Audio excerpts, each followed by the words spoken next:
ரசதி இருக்குமா நீ கேட்ட ஃபைல். அண்ணே அந்த கான்ட்ராக்டரை இன்னும் காணோம். வர சொன்னீங்களா இல்லையா? அம்மா நான் அப்பயே போன் பண்ணி நீங்க அரை மணி நேரத்துல இங்க இருக்கணும்னு சொன்னேனே. இதோ வந்துடுறேன் சார்னாரு. இந்நேரத்துக்கு வந்திருக்கணுமே அவரு. ஆளை காணோம். வணக்கம் மேடம். வணக்கம், உட்காருங்க. மேடம் அவசரமா போன் பண்ணி வர சொன்னீங்களா மேடம்? ஆமா. வணக்கம் சேர்மன் மேடம், உட்காந்துக்கட்டுமா? ஏன் சார், நான் உங்களை தானே வர சொன்னேன். இவர் எதுக்கு வந்திருக்காரு? பழைய கான்ட்ராக்டர் சரியில்லைன்னு தானே ரோடு கான்ட்ராக்ட உங்களுக்கு கொடுத்தோம். ஆனா நீங்க தரம் இல்லாம ரோடு போட்டிருக்கீங்களே. இங்க அப்படித்தான் மேடம். நீங்க புதுசா கான்ட்ராக்ட் கொடுத்தா எல்லாம் மாறிடுமா? இவன் ஏன் ஆளு. என்ன மீறி நீங்க இனிமே ஒன்னும் பண்ண முடியாது. குவாலிட்டி இல்லாத ரோடு போட்டிருக்காங்கன்னு யாரோ தப்பான தகவல் கொடுத்துருக்காங்க மேடம். எந்த அளவுக்கு ஜல்லி போடுறோமோ அந்த அளவுக்கு தாரும் மிக்ஸ் பண்ணணும். ரோடு எந்த அளவுக்கு திக்னஸ் இருக்கணும்னோ நீங்க சொன்ன மாதிரியே நாங்க பண்ணிருக்கோம் மேடம். வேலை எல்லாம் பக்காவா பண்ணிருக்கோம் மேடம். அப்படின்னா நீங்க போட்ட ரோடு சரியில்லாம இன்னைக்கு ஏன் ஒரு பெரியவர் வண்டியில இருந்து கீழே விழணும்? அப்படிலாம் விழுவ சான்ஸே இல்ல மேடம். விழுந்தது பெரியவர்னு சொல்றீங்க. வயசானவரு பேலன்ஸ் பண்ணாம கீழே விழுந்திருக்கலாம். அவரு அந்த பெரியவரு ரோட்ல இருந்த பள்ளத்தினாலதான் கீழே விழுந்தாரு. அவர் பொண்டாட்டிக்கும் அதுல காயம் ஆயிடுச்சு. அந்த பெரியவரு ரோடு சரியில்லைன்னு திட்டிக்கிட்டே போனாரு. நானும் ரோட்ட பார்த்தேன். இப்பவே ஜெல்லி எல்லாம் புரண்டு மோசமா இருந்துச்சு. மேடம் தொழில அப்படி இப்படி இருக்கத்தான் செய்யும். நீங்க கொஞ்சம் மனசு வைங்க மேடம். இனிமே அந்த மாதிரி நடக்காம நான் பாத்துக்கிறேன். நீங்க எந்த சமாதானமும் சொல்ல வேண்டாம். நான் முன்னாடியே சொன்ன மாதிரி கான்ட்ராக்ட் வேலை திருப்தியா இருந்தா மட்டும்தான் நான் 100% தருவேன். இல்லனா 30% புடிச்சுக்குவேன்னு சொல்லியிருக்கேன். அதனால உங்களுக்கு 30% அமௌண்ட் தர போறது இல்ல.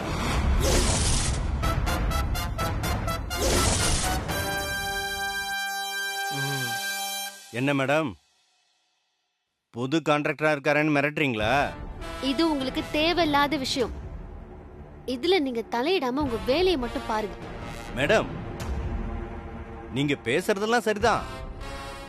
இவர்தான் கான்ட்ராக்ட் வேலையை முடிச்சிட்டாருல, அப்புறம் எதுக்கு மேடம் 30% புடிச்சுக்குவேன்னு சொல்றீங்க?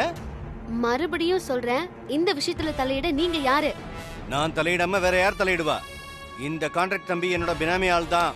நான் தான் நேரடியா வந்தா நீங்க கான்ட்ராக்ட் தர மாட்டேங்கிறீங்களே. அதனாலதான் இந்த தம்பியை வச்சு நான் எடுத்தேன். பாத்தியா ரசதி, இந்த புது கான்ட்ராக்டர் இவரோட ஆளாதான் இருக்குன்னு சந்தேகப்பட்டது சரியா போச்சு. இவங்க 2 பேரும் கூட்டு களவாணி போயிடு. நீ சும்மாரா. இப்பதான் நாங்கெல்லாம் ஒண்ணுன்னு தெரிஞ்சு போச்சுல்ல. ஒழுங்கு மரியாதையா பேலன்ஸ் பணத்தை கொடுத்துருங்க. வேணும்னா ஒரு 5-10% போட்டு நான் உங்களுக்கு அத கமிஷனா கொடுத்துறேன். முதல்ல வெளியில போ. மேடம் பார்த்து மரியாதையா பேசுங்க. ஊர் அடிச்சு பொழைக்கிற உனக்கெல்லாம் என்ன மரியாதை? எந்திரியா. மேடம் மரியாதையா வெளியில போயா. ரொம்ப தப்பா பேசுறீங்க மேடம். யோ தகராறு பண்ணாம முதல்ல வெளிய போயா. ஏய் போகலன்னா என்னடா பண்ணுவ? போகலனா போக வெப்போம். என்ன மேடம் மிரட்டி பாக்குறீங்களா? உங்க உருட்டல் மிரட்டலுக்கெல்லாம் பயந்தவன் நான் இல்ல. மரியாதையா வெளியில போறியா இல்ல போலீஸ கூப்பிட்டு எனக்கு லஞ்சம் கொடுக்க ட்ரை பண்றேன்னு கேஸ் கொடுக்கட்டுமா? என்ன மேடம் ரொம்ப ஓவரா போறீங்க. யாருக்கிட்ட என்ன பேசுறீங்கன்னு பார்த்து பேசுங்க. யார் ஓவரா போறா? எவ்ளோ திமிர் இருந்தா ஒரு சேர்மனான எங்கிட்டே வந்து லஞ்சமா பணம் தருவேன்னு சொல்லுவேன். இதுலயே தெரியல நீ ரோடு போட்ட லட்சணம். ஏய், ரோடுங்கிறது தினம் தினம் 1000 கணக்கான மக்கள் போயிட்டு வர்றது. அதுல காசு பாக்குற? இப்படி தரம் இல்லாம ரோடு போட்டு ஏண்டா மக்களோட வாழ்க்கையில விளையாடுறீங்க? ரோடு போட இவ்ளோ ஜல்லி சேர்க்கணும், இவ்ளோ மணல் சேர்க்கணும்னு அரசாங்கம் ஒரு வரமுறை வச்சிருக்காங்க. அத என்னைக்காவது ஒழுங்கா ஃபாலோ பண்ணிருக்கீங்களா? நீங்க போட்ட ரோட்டோட லட்சணம் 10 நாள்ல பல்ல இழுக்குது. லேசா மழை பெஞ்சா போதும் அங்கங்க தண்ணி தேங்கி கொலம் குட்ட மாதிரி பல்ல விழுந்து எத்தனை பேர் சாகுறாங்கன்னு தெரியுமா?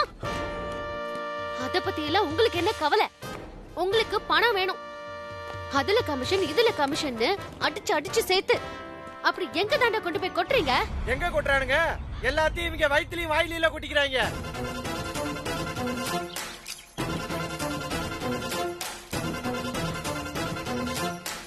என்ன நடு ரோட்டுக்கு கொண்டு வந்து நிப்பாட்டிட்டல.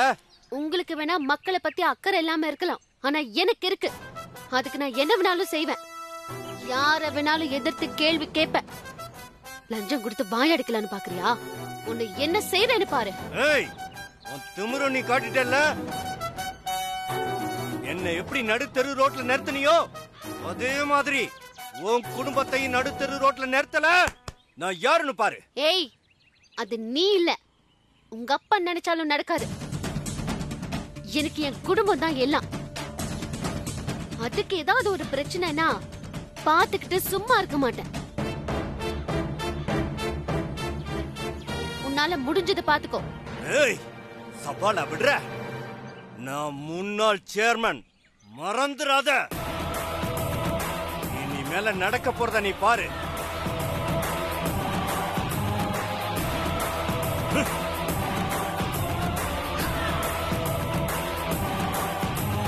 நீ வாமா ராசத்தி, அவன் கிடக்குறான்.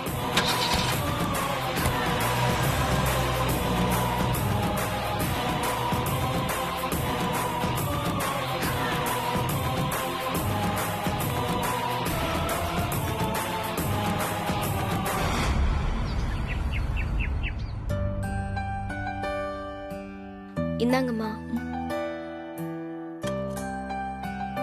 இந்தாங்க சித்தி.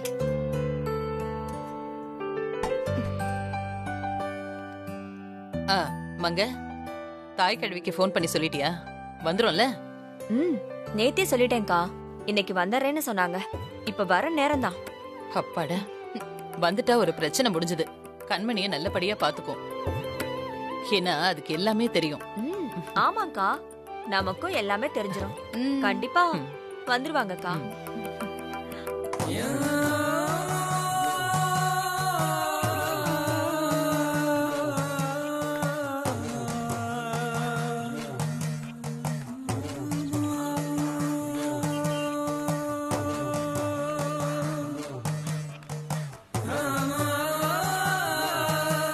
வரகத வீட்டுக்கு வந்து எத்தனை நாள் ஆச்சு?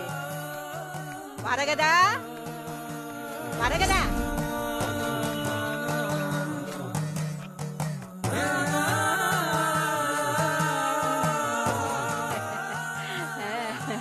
வாங்க வாங்க வாங்க, உட்காருங்க. உட்காரு.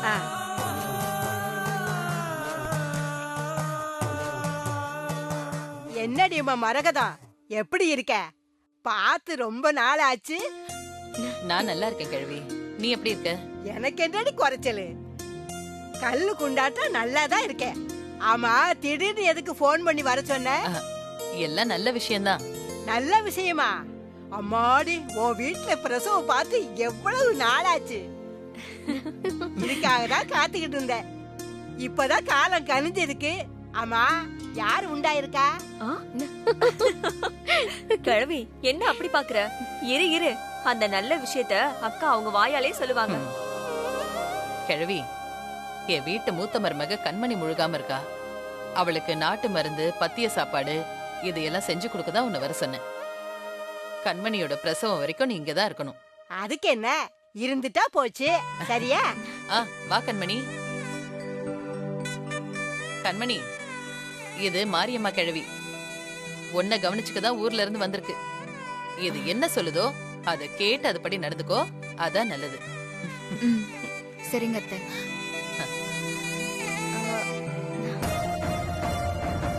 கண்மணி, ஏற்கனவே இருக்கிற இம்சங்களை சமாளிக்க முடியல. இதுல இந்த கிழவி வேற புதுசா வந்திருக்கு. என்னடி பண்றது இப்போ? நீ கர்ப்பம் இல்லன்றத கிழவி கண்டுபிடிச்சிட போறா. அட போமா, நீ வேற. என் மாமியாக்காரியோட ஃப்ரெண்டு டாக்டர் ஷீலாவையே ஏமாத்திட்டோம். இதெல்லாம் வெறும் ஜுஜுப்பிமா, நீ ஒன்னும் பயப்படாத.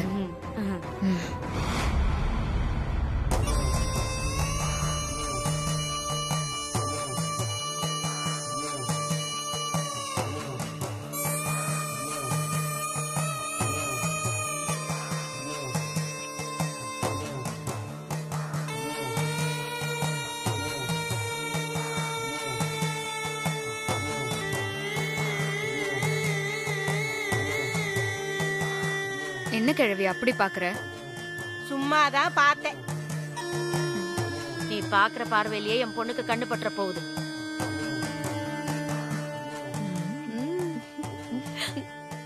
வா கண்மணி, உள்ள போலாம். நீ வா.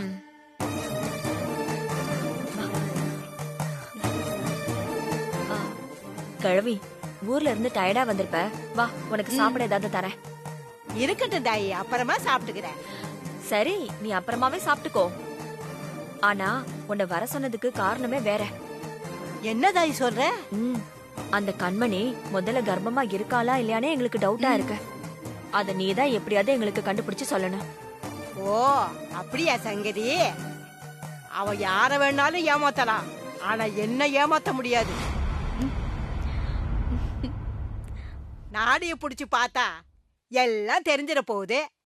என்ன தைரியம் இருந்தா பெரிய வீட்டுக்காரங்களே ஏமாத்த பார்த்திருப்பான். சித்தி, கண்மணி நீ இந்த தடவை தப்பிக்கவே முடியாது. கிழவி கிட்ட வசமா மாட்டிக்கிச்சு.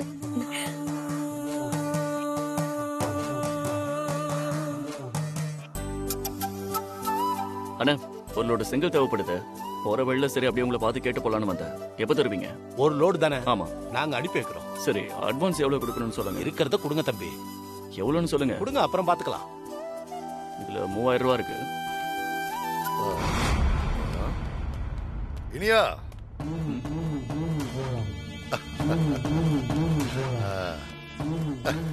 என்ன இனியா, செங்கல் வாங்க வந்தியா? இல்லங்க, பொங்கல் வாங்க வந்தேன்.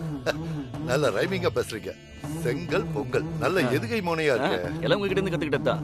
நாளை பின்ன உங்ககிட்ட பேச யூஸ் ஆகும்ல, அதான். சரி, அதை விடு. உன்னை பத்தி ஊரெல்லாம் பேசுது, அதுக்கு என்ன சொல்ல போற? நீ கேட்க மாட்ட, நானே சொல்றேன். நீயும் உன் பொண்டாட்டியும் நல்லவங்கன்னு நம்பிதான் இந்த ஜனங்கள்லாம் உங்களுக்கு ஓட்டு போட்டாங்க. ஆனா நீ கல்யாணத்துக்கு முன்னாடியே ஒரு பொண்ணோட தொடர்பு வச்சு ஒரு பெண் குழந்தையும் பெற்றிருக்கியப்பா. இனியா, நீ பெரிய கில்லாடிதான். அட, நீ பரவாயில்ல. உன் பொண்டாட்டி அதோட பெரிய பலே கில்லாடியா இருக்கால. அவ அதே குழந்தைய அனாதைன்னு சொல்லி உன் முன்னாடியே அந்த குழந்தைய தத்தெடுத்து வளர்க்கிற பாரு. அதுதான் இங்க ஹைலைட். இப்படி எல்லாம் ஊர் பேசுறத கேட்டு ஓ மானம் மரியாதை எல்லாம் காத்துல பறக்குதுல.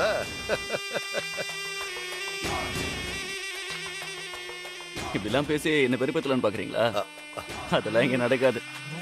வெட்டி கதை பேசாம வந்த வேலையை பாக்குறீங்களா? சரியா? நானா வெட்டி கதை பேசுறேங்கிற? இப்ப பாரு உன் மானத்தை எப்படி வாங்குறேன்னு. ஓஹோ, அப்போ உன்னை பத்தி சொன்னா கோபம் வராது. ஆமா, இப்படி சொன்ன கோபம் வருதான்னு பாக்குறேன். அப்படின்னு என்ன சொல்ல போறீங்க? டேய், அது ஒண்ணு இல்லடா. அந்த குழந்தை இவருது இல்லையா, இவரு பொண்டாட்டி. அதான் அந்த சேர்மன் அம்மாவுக்கும் வேற ஒரு ஆளுக்கும் கல்யாணத்துக்கு முன்னாடியே பிறந்ததா. ஒண்ணு பண்ணாத.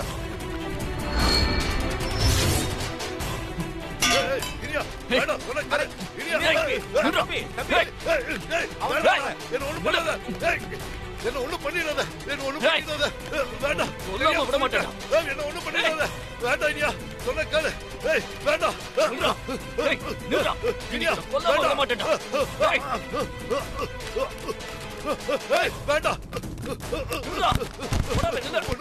வேண்டாம், ஒண்ணு பண்ணாத.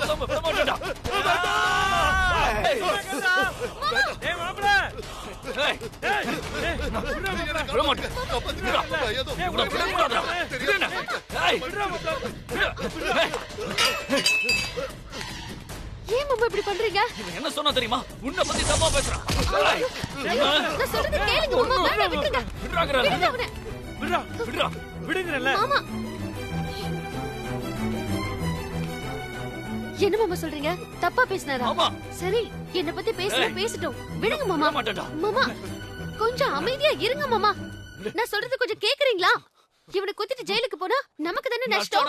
அவன் செத்து தொலைட்டும். அவன் பேசின பேச்சுக்கு அவன. மாமா, மாப்ள, ஜெயிலுக்கு போய் நீங்க தண்டனை அனுபவிப்பீங்க. உங்களை நினைச்சு நான் இங்க தண்டனை அனுபவிப்பேன்.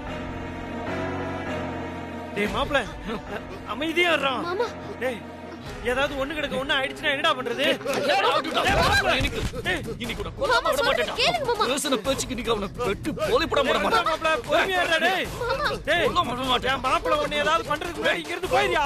ஓடியா. டேய், விடுடா. போய்டா மாப்ள. மாமா கொஞ்சம் அமைதியா இருங்க மாமா. இந்த மாதிரி வெட்டி ஜென்மங்க நம்மள பேசதான் செய்யும் மாமா. அதுல தூக்கி போட்டுட்டு நம்ம வேலையை தான் பார்க்கணும். ஆமா மாப்ள, தங்கச்சி சொல்றதும் சரிதான். மாப்ள, இந்த மாதிரி கேடு கட்டவனுக்காக உங்க வாழ்க்கையை நீங்க இழக்கணுமா? நீங்க இந்த மாதிரி ஏதாவது பண்ணுவீங்கன்னு தெரிஞ்சுதான் அண்ணன் உங்களை ஃபாலோ பண்ண சொன்னேன். அதனாலதான் கரெக்டா என்னால வர முடிஞ்சது. இவனுங்கெல்லாம் கேவலமான பெறுவீங்க மாமா. நம்ம கிட்ட மோதணும் நினைச்சா நேரடியா மோதணும். அதை விட்டுட்டு இப்படி குறுக்கு புத்தியோட நடந்துக்கிறான் பாருங்க. நம்மள மாதிரி நல்லவங்க கோவப்பட்டா இவங்க எல்லாம் இருக்கிற இடம் தெரியாம காணாம போயிடுவாங்க. ஆனா மாமா நமக்கு இது வேண்டாம்.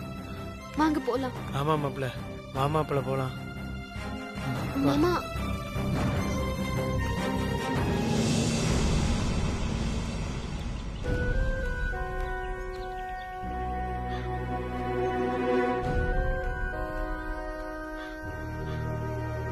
செந்தில் அந்த பேப்பரை கிழிச்சு மறைச்சப்போ ஒரு பதட்டம் தெரிஞ்சது. நம்ம கேக்குறப்ப டெண்டர்னு சொல்லி சமாளிக்கும் போது எதையோ மறைக்கிற பாவனை அவர் முகத்துல தெரிஞ்சது. நம்ம கிட்ட மறைக்கிற அளவுக்கு அப்படி என்ன இருந்திருக்கும் அந்த பேப்பர்ல?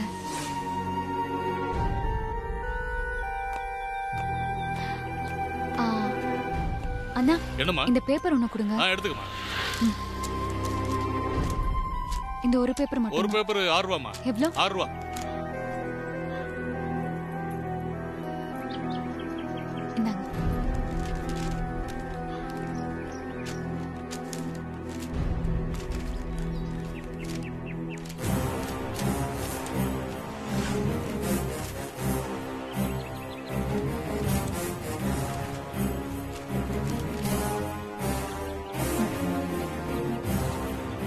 டெண்டரை பத்தி எந்த விளம்பரமும் இல்லையே. ஒருவேளை அடுத்த பக்கம் இருக்குமோ?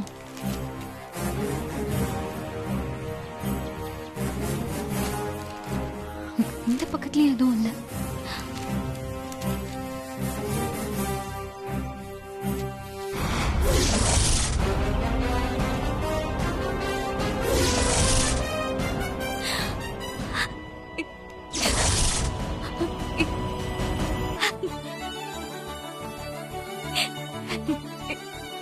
மோனி, மோனி, இந்த அம்மா விட்டு எப்படிமா நீ இத்தனை நாள் இருக்க? நான் உன்னை நினைச்சு இங்க பைத்தியக்காரியா அலைஞ்சிட்டு இருக்கேன்.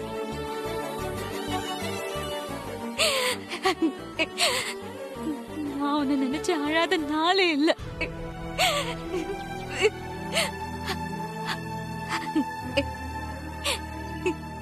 இப்பதான் உன்னை பார்த்ததுக்கு அப்புறம் தான் கொஞ்சம் நிம்மதியா இருக்கு. மோனி, சீக்கிரம் என்கிட்ட வந்துருன்னு.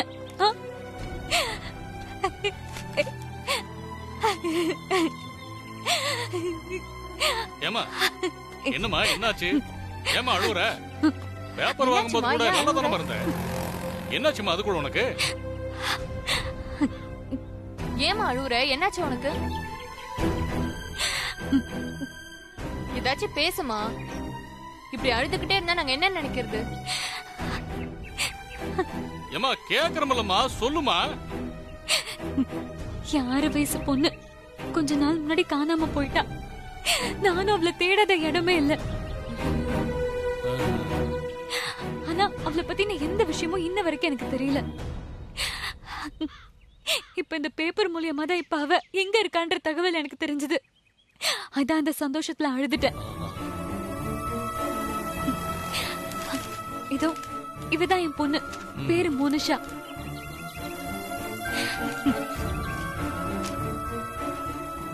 அதான் கிடைச்சிட்டாலம்மா, ஏமா அழுவுற? நான் வேற என்னமோ ஏதோன்னு பயந்துட்டேன். அதான் குழந்தை இருக்கிற இடம் தெரிஞ்சிருச்சு இல்லம்மா. மடமடன்னு போய் கூட்டிட்டு வந்துருமா. ஆமா, என் பொக்கிஷம் எனக்கு கிடைச்சிட்டா. இனிமே எனக்கு எந்த பிரச்சனையுமே இல்ல. அவ என்கிட்ட சீக்கிரமா வந்துருவா. கண்டிப்பா என் மோனிஷா என்கிட்ட வந்துருவா.